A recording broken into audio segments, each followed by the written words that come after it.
বলে খোদা আজব কাহিনী কাহিনী কত অজ্ঞানী লোক হয়ে যায় জ্ঞানী, যেমন নিরাকারে ছিলেন সাইবর, নিরাকারে ছিলেন সাইবর, নিরাকারে ছিলেন সাইবর 90,000 ইয়ার্স একেলা ইয়া মুহাম্মদ হাবিব আল্লাহ ইয়া মুহাম্মদ রাসূল আল্লাহ ইয়া মুহাম্মদ হাবিব আল্লাহ। এই পৃথিবীর আগেই পয়দা, এ পৃথিবীর আগে পয়দা, এই পৃথিবীর আগেই পয়দা ছিলেন আমার রাসূল আল্লাহ গো, ছিলেন আমার রাসূল আল্লাহ ইয়া মুহাম্মদ হাবিব আল্লাহ ইয়া মুহাম্মদ রাসূল আল্লাহ ইয়া মুহাম্মদ হাবিব আল্লাহ। এ পৃথিবীর আগে, ওরে এ পৃথিবীর আগে পয়দা ছিলেন আমার রাসূলুল্লাহ ইয়া মুহাম্মদ হাবিবাল্লাহ ইয়া মুহাম্মদ রাসূলুল্লাহ ইয়া মুহাম্মদ হাবিবাল্লাহ। সরকার সাহেব এবার খুশি নি? এই পৃথিবী সৃষ্টি হয় নাই, আগে তো হাজার বলছিলাম, এখন একটু বাড়াই দিলাম। এই পৃথিবী সৃষ্টির বহু আগে আল্লাহ পাক আল্লাহ রাসূল সাল্লাল্লাহু আলাইহি ওয়াসাল্লাম দয়াল নবীজিকে সৃষ্টি করেছেন। একদিন জিবরাইল আলাইহিস সালাম আমার নবীকে খোঁজার জন্য নবীর বাড়িতে চলে গেলেন। বাড়িতে আমার রসুল ছিলেন না। খাতুনে জান্নাত জগৎ জননী মা ফাতেমা আমার রসুলের কাছে আসলেন। মা ফাতেমা জিবরাইলকে দেখে বললেন, ছোট কাকা কেন আসছে? জিবরাইল কথাটা শুনে মুখটা মলিন করলেন, মনটা ভার করলেন। ফাতেমা আমাকে ছোট কাকা বলল, নবীর বেটি আমাকে ছোট কাকা কিভাবে বলে? আমি নবীর কাছে গিয়ে বিচার দিব।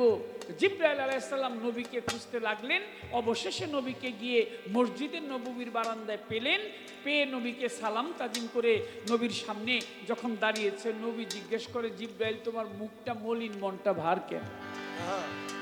জিবরাইল আলাইহিস সালাম বলে, নবী একটা বিচার আপনার কাছে চাই। বলে কি বিচার? বলে আপনার মেয়ে ফাতেমা আমাকে আজকে ছোট কাকা বলছে। আমার বাড়িটা ঢাকার কেরানীগঞ্জে। আমাদের এলাকায় বাবার বড় হইলে বলি জ্যাঠা, আর বাবার ছোট হইলে কই কাকা। আপনারা কি বলেন এই এলাকায়? ওইটাই কন আপনারা, অথবা বড় চাচা ছোট চাচা। তো বাবার বড় হয় সে বড়।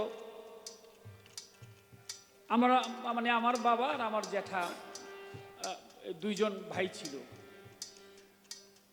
বাবারা দুই ভাই ছিল, জ্যাঠা বধূ, এবং আমি জ্যাঠা বলি ডাকতাম। মা ফাতেমা আমাকে ছোট কাকা বলছে, নবী এটার বিচার চাই। আমার রসুল বলে, জিবরাইল তোমাকে আমার মেয়ে ফাতেমা ছোট কাকা বলছে, অবশ্যই এটার বিচার হওয়া দরকার।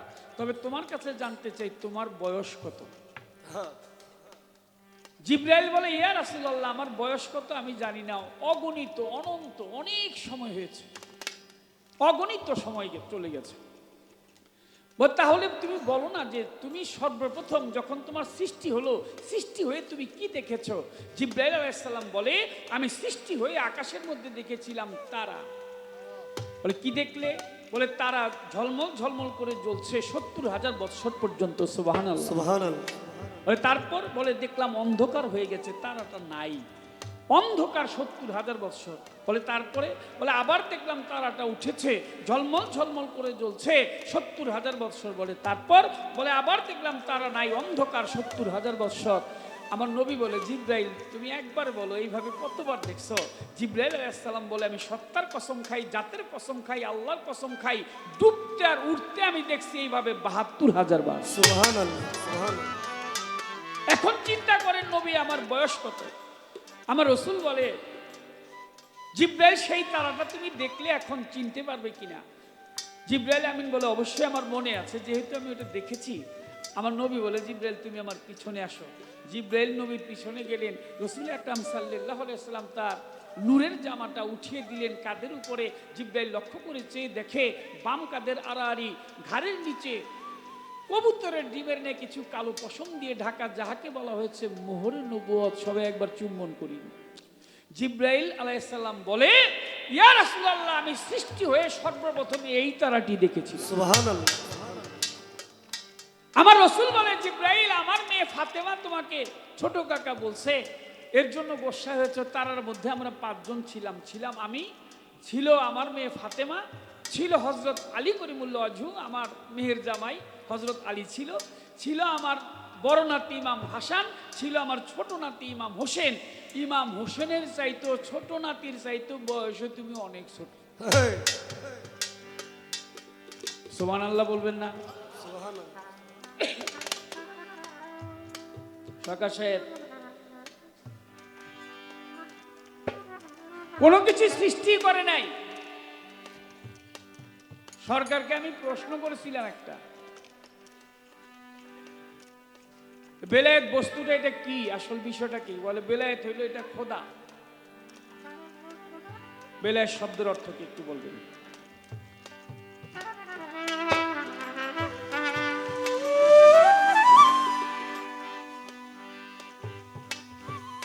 বেলায়েত শব্দের অর্থটা কি? যেমন মেঘলা রাতে চাঁদ উঠিলে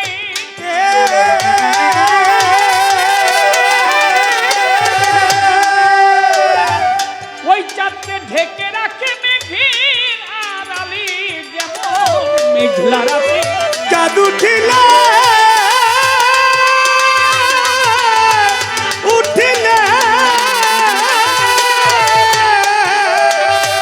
ওই চাঁদকে ঢেকে রাখে মেঘের আড়ালে, তেমনি মুহাম্মদকে সৃষ্টি করে আমার নূর নবীকে পয়দা করে নিজে খোদায় লুকাইলা গো নিজেই খোদায় লুকাইলা। ইয়া মুহাম্মদ হাবিবাল্লাহ, ইয়া মুহাম্মদ রাসূলুল্লাহ, ইয়া মুহাম্মদ হাবিবাল্লাহ। এ পৃথিবীর আগে, ওরে এ পৃথিবীর আগে পয়দা ছিলেন আমার রাসূলুল্লাহ, ইয়া মুহাম্মদ হাবিবাল্লাহ, ইয়া মুহাম্মদ রাসূলুল্লাহ, ইয়া মুহাম্মদ হাবিবাল্লাহ। এই দুনিয়ায় একটা ক্রিকেট বটে, ওনলি মোহাম্মদ কি বাস্তে, দুনিয়ায় একটা ক্রিকেট বটে,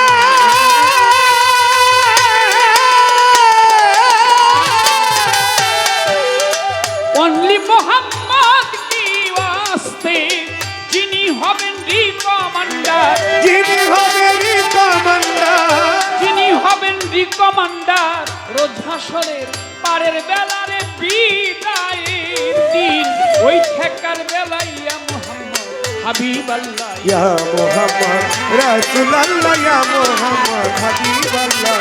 এ পৃথিবীর আগে পয়দা, এ পৃথিবীর আগে পয়দা ছিলেন আমার রাসূলুল্লাহ, ইয়া মুহাম্মদ হাবিবাল্লাহ, ইয়া মুহাম্মদ রাসূলুল্লাহ, ইয়া মুহাম্মদ হাবিবাল্লাহ। রসুল আমার বেহেশতি ফুল, এ কথাটি নয় গো ভুল, রসুল আমার বেহেশতি ফুল,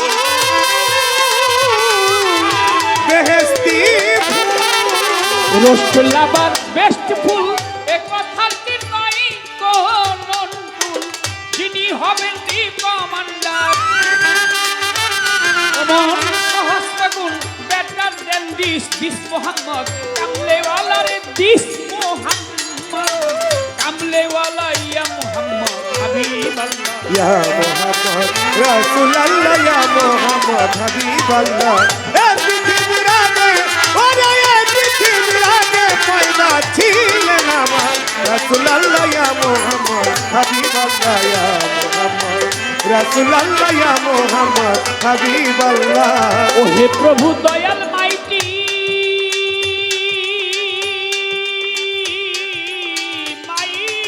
মাইটি মাইটি, ও তোমার বান্দাদের করে দাও খাঁটি, ও হে প্রভু দয়াল মাইটি, দয়াল মাইটি, বান্দাদের করে দাও খাঁটি, কবি সাত্তার পাগলার এই মিনতি, সাত্তার পাগলার এই মিনতি, করিও, বিদায় বেলা পার করিও আমার, হেকার বেলা ইয়া মুহাম্মদ হাবিবাল্লাহ। ইয়া মোহাম্মদ রাসূলুল্লাহ ইয়া মোহাম্মদ হাবিবাল্লাহ। এই পৃথিবীর আগে পয়দা, এই পৃথিবীর আগে পয়দা ছিলেন আমার রাসূলুল্লাহ ইয়া মোহাম্মদ হাবিবাল্লাহ। ইয়া মোহাম্মদ রাসূলুল্লাহ ইয়া মোহাম্মদ হাবিবাল্লাহ। ডালে ডালে দুলছে তারা, ডালে ডালে দুলছে তারা, ডালে ডালে দুলছে তারা, প্রেম চাহে তোমার কাছে। বাগানে বাগানে বুলবুলি বসেছে খাজা বাবার সামাদ চিশতি, বাগানে বাগানে বুলবুলা বসেছে। ও ডালে ডালে দুলছে তারা, ডালে ডালে দুলছে তারা, ডালে ডালে দুলছে তারা। আমার যা প্রশ্ন ছিল সরকার সাহেবের ধারে সুন্দরভাবে দাঁড়াইয়া জবাব দিল মোরে। আমি ধন্য বাবার পুণ্য বেটা ধন্যবাদ জানাই, তিনি আমার কাছে জিজ্ঞেস করে কথা ভুলি নাই। আমার কাছে যেইভাবে তে করলো জিজ্ঞাসন, আমি অল্প কথায় কথাগুলি করিব পূরণ। তিনি যেইভাবে জিজ্ঞাসা করে যেইভাবে জিজ্ঞাসা করে জবাব দিব রাজা ও জবাব দিব রাজা কথার জবাব দিব রাজা সরে, জবাব দিব রাজা সরে, শুনিবেন মিলে মিশে। বাগানে বাগানে বুলবুলি বসেছে গানে, বাগানে বাগানে বুলবুলি বসেছে। ও ডালে ডালে দুলছে তারা, ডালে ডালে দুলছে তারা, ডালে ডালে দুলছে তারা, দেখতে তোমার কাছে। বাগানে বাগানে বুলবুলি বসেছে গানে, বাগানে বাগানে বুলবুলি বসেছে। 1000 বছর আকুল ধরণী, 70,000 বছর সরকার, 70,000 বছর অগণিত, এর কোনো সংখ্যা নির্ণয় করা যাবে না। সারা ব্রহ্মাণ্ডই আকুল ছিল কখন আসবে। পূর্ববর্তী যে সমস্ত নবী পয়গম্বর আসছিলেন তারাও সবাই ভাবছে, মূসা আলাইহিস সালাম, ঈসা আলাইহিস সালাম, দাউদ আলাইহিস সালাম, ইব্রাহিম আলাইহিস সালাম, ইসমাইল জবিউল্লাহ আলাইহিস সালাম, সমস্ত নবীগণ ভাবছে যে আমরা নবী না হয়ে যদি মুহাম্মদের উম্মত হইতে পারতাম আমাদের জীবন ধন্য হইত। সুবহানাল্লাহ। আমরা যেই উম্মত, যেই নবীর উম্মত, তাকে নিয়ে এই ভাবনা ভেবেছেন সবাই অগণিত। আমি ক্ষুদ্র মানুষ, অত ভালো গান লিখি টিকি না। এই গানটা আমার লেখা হইলো একেবারে মক্কায় গিয়ে। আমি ভালো লিখতে পারি না, সরকার সাহেব ভালো লিখে, সবাই ভালো লিখে। এর মধ্যে আমি ওই মক্কানগর দাঁড়িয়ে আল্লাহ একবার নিছিল উমরা করার জন্য গিয়েছিলাম। তখন দেখলাম যে চতুর্দিকে পাহাড়। হঠাৎ করে ভাব, ওই হোটেলে থাকতে হয়তো যারা গেছেন, তো ওখানে গিয়ে মনের মধ্যে আসলে একটা গান লিখি। আসছি, তা আমার তো কিছু দেওয়ার নাই, ওই বসে বসে ওখানে লিখলাম, পাহাড় ঘেরা মক্কানগর, কে এলো মা আমিনার ঘর, যার লাগিয়া 1000 বছর ধরুন আকুল। আমার এই গানটা এর সহ্য হইল না। এত গান লেখছে, কিন্তু আমি যে একটা লিখছি ওইটা ইহার কলজার মধ্যে ছটফট করতেছে। গান লেখছে আমার, আমি তো আসলে ভালো লিখতে পারি না, যা লিখা আমার পাগল লিখে গেছে।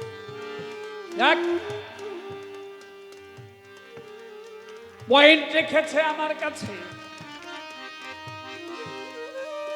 শুনেছেন বন্ধুগণ। সরকার সাহেব আগে কথা বুঝবেন, তারপরে বলেন না এখন। নবীজি আদম সফির বাবা, সফির বাবা, নবীজি আমার কাবারও কাবা।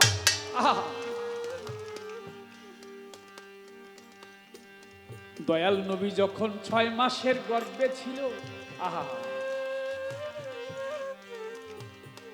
মা মেনা একদিন স্বপ্নে দেখতে পায় মায়ের যেন নাকফুলটা পড়িয়া যায়।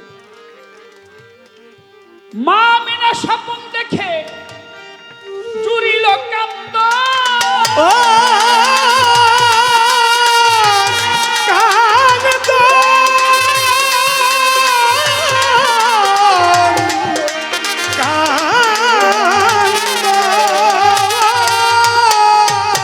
কান্দিয়া কান্দিয়া কাবার ঘরের দিকে মাই করিল গমন। অশুভ লক্ষণ, মায়েদের যদি নাকফুল নাক থাকে নাকে, এই চেহারার শোভাবর্ধন যাইরে নষ্ট হইয়া। আর যখন বাবা দুনিয়া ছেড়ে যাই রে চলিয়া, লোকে বলে কি তোমার হাতের চুড়ি নাকের নাকফুল খুলে ফেলো, যার জন্য পড়েছ এটা সে তো ভাবে নাই, তাই এইটা তাড়াতাড়ি অঙ্গ হইতে খুলে রাখা চাই।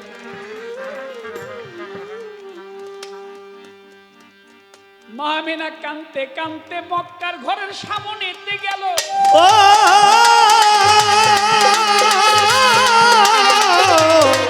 গেল গেল কাবার ঘরের সামনে গিয়ে মায় দোয়া চাইতেছিল। আহা, আমার কি যেন কি হইল মনে, মনটা বড় উথাল পাথাল করে। কাবার ঘরের সামনেতে গিয়া মায় দোয়া চায় দুই হাত তুলিয়া। মা আমেনা দুই হাত তুলে চাই রে দোয়া। আব্দুল্লাহ তো শ্যাম শহর, আমার রসুলের যিনি পিতা, বাণিজ্য করতে গিয়েছিলেন, আর মা দোয়া করার জন্য, মনটা তো ভালো না। ওই দিয়ে পিতা আব্দুল্লাহ কিন্তু ইন্তেকাল করেছে। মা আমেনা গিয়ে মক্কার ঘরের সামনে যখন দাঁড়িয়েছে, কাবার ঘর মায়ের দিকে হেলিয়া পড়েছে। সুবহানাল্লাহ। মাই ভাবছে মনে মনে এটা হলো কি,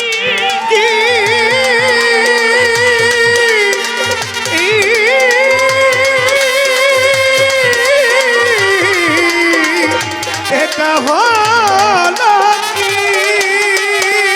আবার ঘর আমার দিকে হেলিয়া পড়লো দেখি।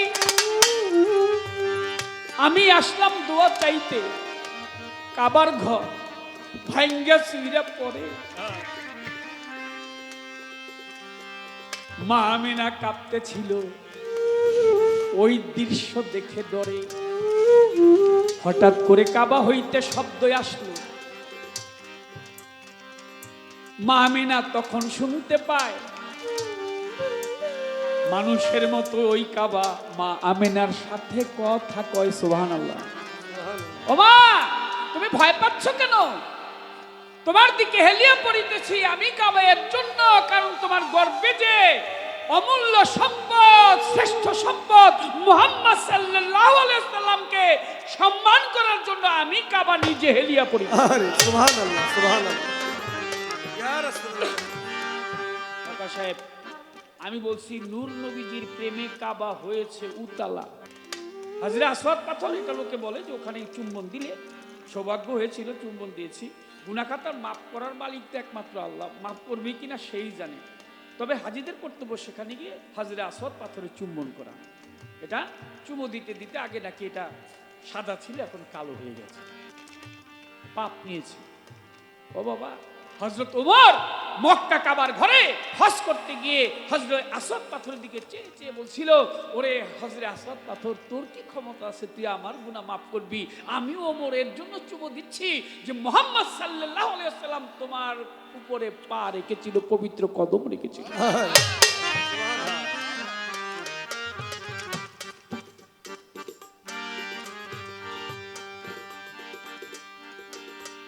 খারাপ লাগতেছে নাকি আপনাদের কাছে? সরকার আজকে একটু গান বেশি গেয়ে, আমি একটু কথা বেশি কম, কি করেন আপনারা? এত কইছে এক কথা, ডিক্লার দিয়ে ফেলাইছে যে গান আজকে একটু বেশি বেশি গান। গান তিনটা করে গাও আছে, দুইটাই আমাকে পোষে না। কি করেন আপনারা? সকালে তো অনেকদিন পরে দেখা। তাহলে নূর নবীজির প্রেমে কাবা হয়েছে উতালা। এলে পড়তে চাই রে ও মন পাগেলা। নবীজি আদম শফির বাবা, নবী আবুল বাশার হযরত আদম আলাইহিস সালাম, তার এক সন্তান ছিল শীষ পয়গম্বর।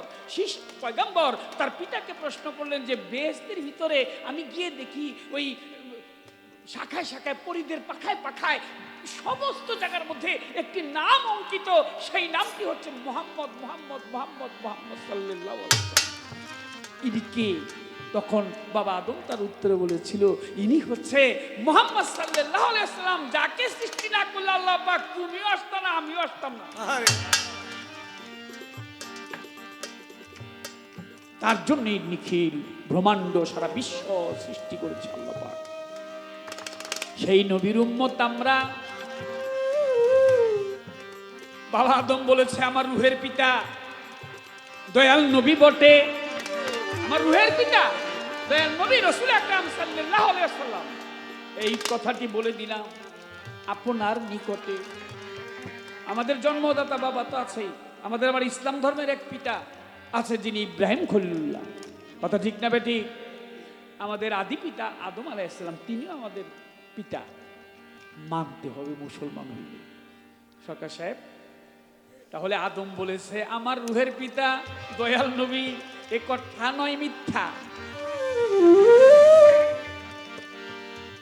কথাটি আপনার কাছে বললাম যথাতথা।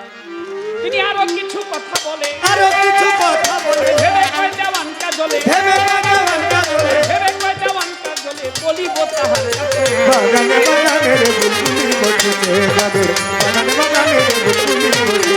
ও ডালে ডালে দুলছে তারা, ডালে ডালে দুলছে তারা, ডালে ডালে দুলছে তারা, তোমার কাছে।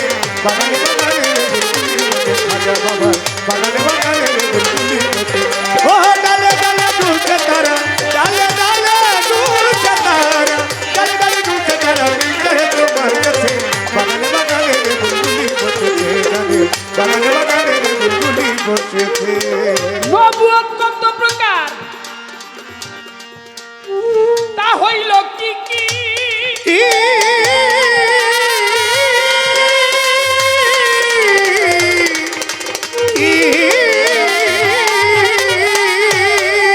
জানিতে চাই আমার কাছে সবাই বলতেছি। একটা হচ্ছে নবুয়ত, আরেকটি হচ্ছে মোহরে নবুয়ত। এটা হচ্ছে নবুয়ত, আরেকটা হচ্ছে মোহরে নবুয়ত। একটা সমস্ত নবীদেরকে আল্লাহ পাক দিয়েছে বিভিন্ন ভাবে, এর ব্যাখ্যা দিতে গেলে অনেক সময় লাগবে। মুসা আলাইহিস সালামের নবুয়তের যে মাঝে যায় এটা ছিল তার আশার মধ্যে, লাঠির মধ্যে। ঈসা আলাইহিস সালামের ছিল চোখের মধ্যে, ইসু আলাইহিস সালামের ছিল তার চেহারার মধ্যে, দাউদ আলাইহিস সালামের ছিল তার কণ্ঠের মধ্যে।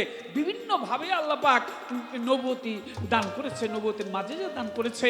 মুহাম্মদ সাল্লাল্লাহু আলাইহি সাল্লামকে নবুয়তের মাঝে যে আল্লাহ পাক দান করেছেন, তাকে মোহরে নবুয়ত দিয়েছেন, সিল মোহর মেরে দিয়েছেন। তার অঙ্গের মধ্যে বাম কাদের আড়াআড়ি, গত একটু আগে যে কথাটা আমি বললাম আপনাদের কাছে, বাম কাদের আড়াআড়ি, ঘাড়ের নিচে কিছু কালো পশম দিয়ে ঢাকা, যার মধ্যে লেখা হইল আলিফ রা মিম আল্লাহ রাসূল মুহাম্মদ। সার্বিক অর্থ হইল কলেমায়ে তৈয়ব লা ইলাহা ইল্লাল্লাহু মুহাম্মাদুর রাসূলুল্লাহ সাল্লাল্লাহু আলাইহি ওয়াসাল্লাম। এই মোহরে নবুয়ত নবীজি পৃষ্ঠদেশে আল্লাহ পাক সিল মোহর হিসেবে দিয়ে দিয়েছেন। বলা হলো যতটুকু সম্ভব বেলায়েত ওলি আউলিয়ার মাঝে নিহিত। বর্তমান বেলায়েতের যুগ, ওলিয়া উলিয়া যারা, তারাই বেলায়েত পালন করে। আমি জানিবারে চাই বেলায়েত কিভাবে একজন আরেকজনের কাছ থেকে পেতে পারে, এর পদ্ধতি কি ভাই? একজন আরেকজন থেকে বেলায়েত কিভাবে পাইতে পারে, পদ্ধতি কি, কিভাবে নিতে পারে, সার সংক্ষেপে আমাদেরকে একটু বুঝায় যতটুকু সম্ভব আপনি একটু বলবেন। এর বেশি আর কোনো কথা নাই, এর বেশি নাই আলোচনা। ছোট্ট গান গেয়ে সরকারকে আশঙ্কা আমি দিব দিয়ে। আমার এই পর্যন্তই আলোচনা, এই পর্যন্তই আলোচনা, ইহার বেশি আর বলিব না, ইহার বেশি আর বলিব না। ইহার বেশি বলিব জিজ্ঞাসু তাহার কাছে। বাগানে বাগানে রে বুলবুলি বসেছে গানে, বাগানে বাগানে রে বুলবুলি বসেছে। ও ডালে ডালে দুলছে তারা, ডালে ডালে দুলছে তারা, ডালে ডালে দুলছে তারা, কাহে তোমার কাছে। বাগানে বাগানে রে বুলবুলি বসেছে আমার কিস্তি, বাগানে বাগানে রে বুলবুলি বসেছে। হ্যাঁ, ডালে ডালে দুলছে তারা, ডালে ডালে দুলছে তারা, ডালে ডালে দুলছে তারা, প্রেম চাহে তোমার কাছে। বাগানে বাগানে বুলবুলি বসেছে খাজা বাবা, আমার চিস্তি বাবার বাগানে, বাগানে রে বুলবুলি বসেছে।